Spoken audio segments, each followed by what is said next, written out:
Hello guys, welcome on the second part of register and login tutorial in Godot engine. On the previous part we made the database system. On this video, we will make the register system in Godot, and at the end of the video I will register the first user. Before we start, please like, subscribe, click the bell to get notified for new videos. Join my Discord server and the server of my game. Help my work by donating in PayPal, and become a Patreon. Thanks. So let's start. Open Godot engine and make a new scene for register page.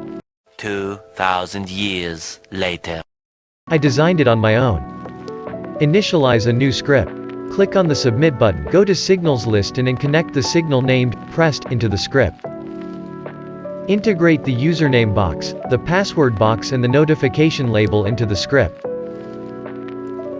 To send a request on database from Godot, we need to load the HTTP node. Connect its signal into the script. This signal called when an HTTP request complete. Integrate the new node into the script.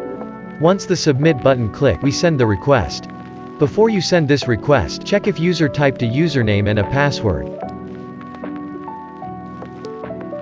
In order to send this request you have to know the address of database. This database listens on port 3000. Because of the database is running on your computer and it is not accessed remotely, the address is 127.0.0.1, and the port number. If you host a database on a real server, you need the address of the server or the domain name that your database pointing on. Optionally, I set the database address inside a string variable.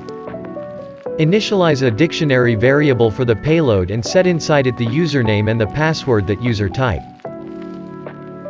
To send the request, call the function request inside the instance that contains the HTTP node. The first argument is the URL in which we send the request to. The second argument is the headers of the request. We don't encrypting the connection, so the third argument is false. Choose the method of the request and send the payload into JSON. Once the request complete, we have to check the response codes. If the response code is 200, then the request is completed successfully. If the code is 403, that means this username is taken by someone other, so we tell to the user change the name. Also you can read the response body and print the message we received from database.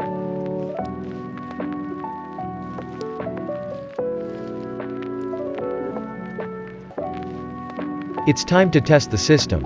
Run database. Oh guys, sorry but I have made something incorrect with the themes and button. Anyway, as you can see we must type a username and a password to register the new user. It seems we have made the new user. Open the users file that is stored inside databases folder. All data is stored. Thanks for watching the video. Please like, subscribe, click the bell to get notified for new videos. Join my Discord server and the server of my game. Help my work by donating in PayPal, and become a Patreon. Thanks. Bye.